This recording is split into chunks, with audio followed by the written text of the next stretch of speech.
their meeting, so I'll call the meeting to order at 6:04. And just pull up the agenda.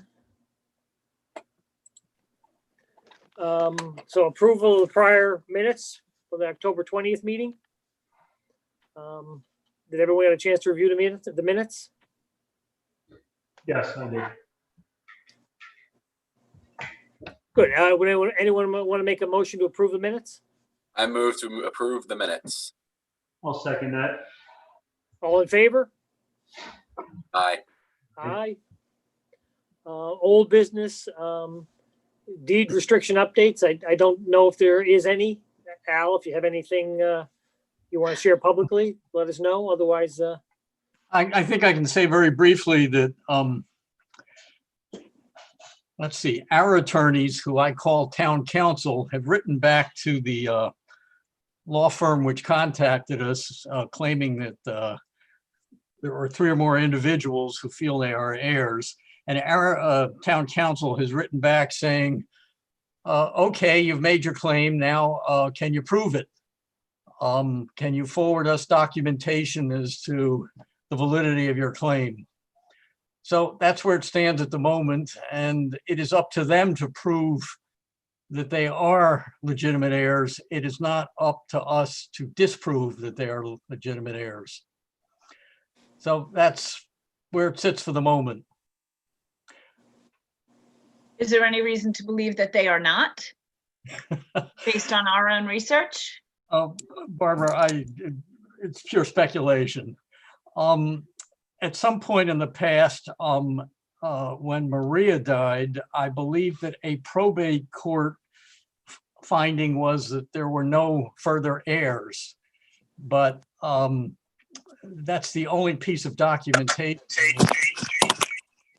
I think is new. So Barbara, I have no way of answering that question. Okay. It's almost irrelevant to what this committee is doing. So as before, I think the best thing we can do is carry on with our charge and let this matter of whether or not there are legitimate heirs play out independently of this committee's actions.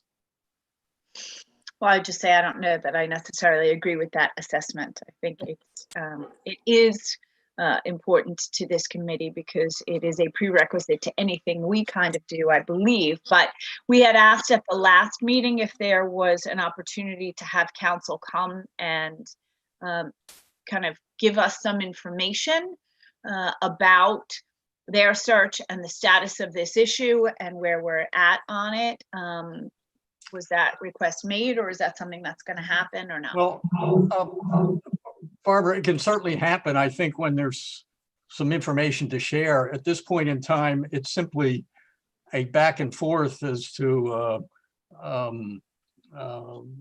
sort of out of the blue getting this letter that 3 people claim they are heirs. So I think until there's a little more substance, I'm not sure it would be terribly productive, but at the same time, if you'd like to hear it directly, that certainly could be possible. I think, and Graham, correct me if I'm wrong here, I think what our first select woman said to us is that the matter of the heir search is a matter of the jurisdiction of the Board of Selectmen, and that this committee is not tasked with overseeing town council. Graham, was that your understanding? yes, correct. And I understand that position. I'm only saying that whether or not there are heirs and there is this deed restriction that is in effect, guides everything we really do on this committee, or a lot of it. And, making requests for town funds, in advance of knowing whether or not there is a deed restriction for other potential uses, I think puts the cart before the horse, as I've said in many of these meetings. So I do think that they are intertwined and interrelated, and I understand it's not our place to assess that issue, and that's going to be done through town council and the Board of Selectmen, but I think that being informed and communication is essential to us being able to do our job. That's just my position. Well said, Barbara. Yeah. Graham, perhaps after this meeting, you and I should approach Peggy Lyons and to see whether she would like to have town council chat with us at our next meeting. Yeah, yeah. I mean, I think that's fine, Barbara. Yeah. I mean, it depends on our recommendation. It'll be implicit, in our final recommendation. So, okay. So the item, yeah. So items. I'm sorry. What? Any other comments on? Regardless of the restrictions and whatnot, unless there's some kind of breach of contract and the property gets turned over, our charge doesn't change because they're right there. But we still have to figure out what are valid uses of the property and what those values would be. Does anyone disagree with that? I mean, am I looking at it the wrong way? No, I think you're correct, because today I spent time looking at the original charter, and it's in, I think one of the bulletized version of it is in Graham's, the last presentation we made to the board. And you're correct. However, in light of receiving a letter and what's going on, we probably should think about what is needed to complete the actions of the committee, and then what is our final assessment. Oh, yeah, I mean, I'll be the first one to say we could go through all this work and a year later down the road find out it was, for whatever reason, a waste of, I don't want to say a complete waste of time, but I think we still need to go down and do the exercise. I think in line with Barbara's request, I think you need to hear directly from town council as to what the possible impact of some legitimate heirs showing up. My understanding is, from what town council understands at this point, is that their only right would be to match the final best offer that this committee receives from an RFP. I think some of these other issues being floated in as far as any restrictions in the deed, I believe town council will say to you, those do not apply. It's just the right of first refusal. So I'd rather you hear that from town council than hear it from me. And I think that's probably correct. However, I think, when we put it out for RFP, it's important for any potential bidder to understand that there are restrictions on this property then. And if there are deed restrictions that require it can only be a school and you can't cut this tree and whatever the other restrictions are, that's going to impact that. So all I'm asking for is some open communication so that we have all the information we need so that we can properly do our job. I think that's fine, Barbara. I hear you. Yeah, I don't think we can go to RFP without having this resolved. But our final our charge is to make a recommendation to the Board of Selectmen about going to RFP. So if they don't have that, if we don't have that resolved, it doesn't make sense to put an RFP out for a development that, Right. we don't control the property. Okay, any other discussion on that? Will the RFP process fall under this committee's charge, or are we just going to make a recommendation? They could recharge us with doing the RFP, but our final decision is a recommendation. Right. Okay. We can I think, recommend not to, yeah. That's Graham, isn't it in our charter to do an RFP? No. I thought it looked like it it says was. request, I'm reading the actual charge, and request the Board of Selectmen to solicit RFP. So we would request the selectmen to put out an RFP. I mean, we've assumed we would be involved in doing it, obviously, and we probably would. And I'm sure Al, we could work, we know some selectmen, I'm sure Al could be talked into having us help him with that. Yeah, I just, Right, so, yeah. I'll put myself on mute. Right, so, okay, so that's item 3. Item 4, public outreach. So we have a separate Zoom meeting at 7 p.m. We'll see who shows up. I'm just basically going to run through the same thing we gave the Board of Selectmen. I'm hoping we get some people, either pro or con. But we'll see. Wait, what's this? Wait, hold on. What is this 7 o'clock meeting? Our It's public actually information 6:30, session- Graham. I'm sorry, what? It's 6:30. Oh, 6:30. I'm sorry. I thought your email said 7. So 6:30. Oh, even better. So I should add, is there any public at this meeting? No. Okay. So, all right, help me. Are we going into another meeting? Yes, we're going to a different meeting at 6:30. I That's was been not public. aware of that. It's a public meeting. This is the public information session, Got it. which is one of our charges. So this is Okay. kind of, we're checking the box and. I There's saw half a an dozen- email from Lauren and on my iPhone, and I saw it. I have to confess, okay? I'm sorry to take time, but now I can't find it on my email. So I'll resend it. okay. Thank you. So hopefully we don't outnumber the public in this, on the next meeting, but, it's something we have to do. We want to be able to say, we had public outreach, it was advertised, we'll see. I don't know how much participation we'll get. We've seen, obviously, people have seen the letter, so some people are paying attention apparently. Yep. Though, I think Joe pointed out correctly that didn't donate it. It was actually for $25,000, I believe. So that was I reread the deed and it's a little vague, but I'm pretty sure it says $25,000 and for $1 and other valuable considerations. I assume the 25,000 was the other valuable considerations. Is that everyone's understanding? I tell you, I don't know. I'm not gonna, I read it a couple times and I spoke with a couple members this week and I looked at it again and, I don't know how to interpret that. I saw the 25,000, I saw the dollar, and then I see the restrictions. There's smarter people than me that could say what actually transpired. I mean, if the $25,000 didn't exchange hands, I don't know what the 25,000 is doing in the narrative.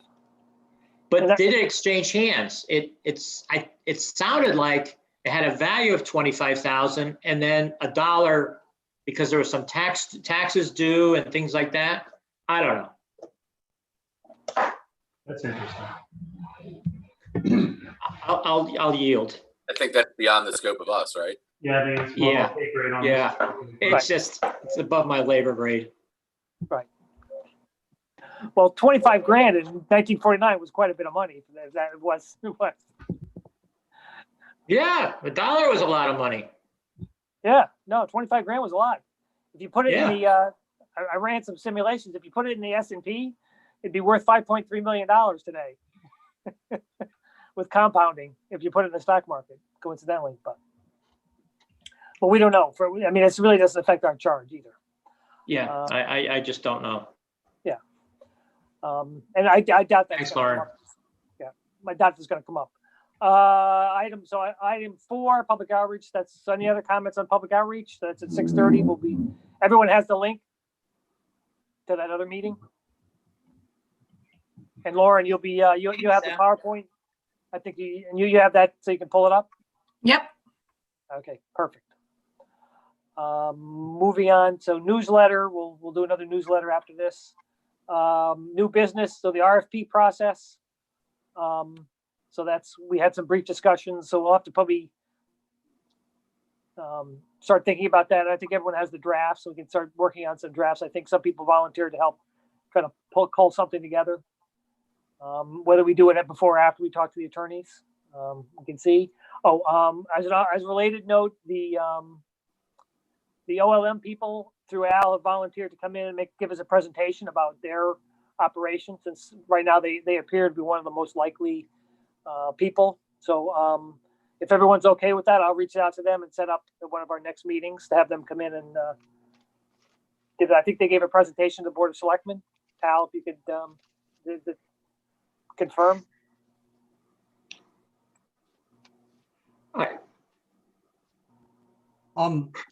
Yeah, the Island Avenue, the OLM people would like to update you on how they're using the building and how their program is going. And since they are a tenant, they'd like to talk to you. Since we haven't started the RFP process yet officially, I don't see any harm in speaking with them. Once we start the RFP process, we then have to be very careful to treat all potential bidders exactly equally, but we haven't started that yet. And so this is simply a conversation in effect between a tenant and, I don't know whether you think of yourselves as a landlord, but Right. something like that. So they would just like to come and tell you how their school is doing. I personally would welcome that. I think, I have a bunch of questions, particularly since, the most recent turn of events about the leases. We've asked about it, but we've never been able to see it, and just about the general use and their potential intentions if they are. I mean, we've talked about, and some people have represented that they're interested in purchase, and if they were going to purchase, they would not purchase as a not-for-profit, so there would be tax revenue generated to the town, but we haven't had confirmation on any of that yet. I think, it would be good to know. So I would welcome the opportunity to have some representatives from there before we go to RFP, just to give us information. Because again, my position, information is always good. Right, exactly. The taxing, I think that's critical to our, Yep. and how we can be assured that they are in fact a nonprofit and it can't change moving forward. Yeah, to that end, there, any files that we've shared amongst us, in particular that has any type of numbers on it, I've redacted those numbers in the file. And I sent an email to Lauren today, and what I plan on doing is the public documents will be in the Google Drive, given that the town will file accordingly to whatever drive they deem our files to be assigned to. But ours will have what we release to the public, and then there's going to be a separate zip drive that'll have the pertinent, I would say the confidential information, which has the numbers that are in the business case. But anytime there's a business case in a presentation, those numbers have been redacted. Good. Got it. Public comment. Obviously, we don't have any, no public currently. So I guess we'll, are there any other new business? Anyone wants to discuss before the public hearing, public information session?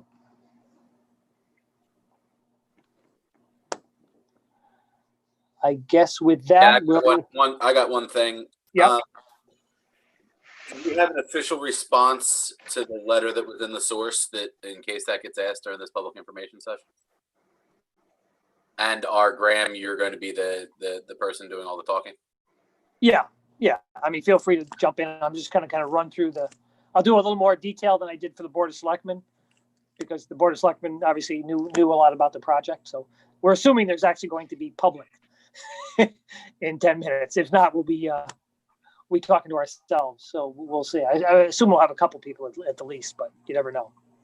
But yeah, so I'll just run through the charge, the study, where we are, the schedule, and then we'll see. And I'll open up for comment. And on Al's, we don't necessarily need to address every comment. We can. I don't think anybody's going to be adversarial, particularly, but you never know. I wouldn't mind a little controversy, get a little press. So we'll see. But feel free to jump in with some questions or something like that. So, anyone have anything else? The only thing I believe I have to announce is that I'm looking at cleaning up the files to close out 2020. Yep. And I'll be working with Lauren to make sure that we have no older revision information that's in the file. So we could package 2020 information, and this is 2020. So I'm just doing an audit on what's on the drive. Got it. Well, thanks for all your efforts and keeping us our public FOIable, up to date. So much Okay. appreciated. Yeah, okay, with that, it's 6:24. We'll sign off. If anyone grab something to eat before our 6:30, and I'll see everybody back on the new link. All right, Okay. thanks, Graham. See you in a minute. Thanks. Okay, Cheers. okay, Bye. Lauren, you can start.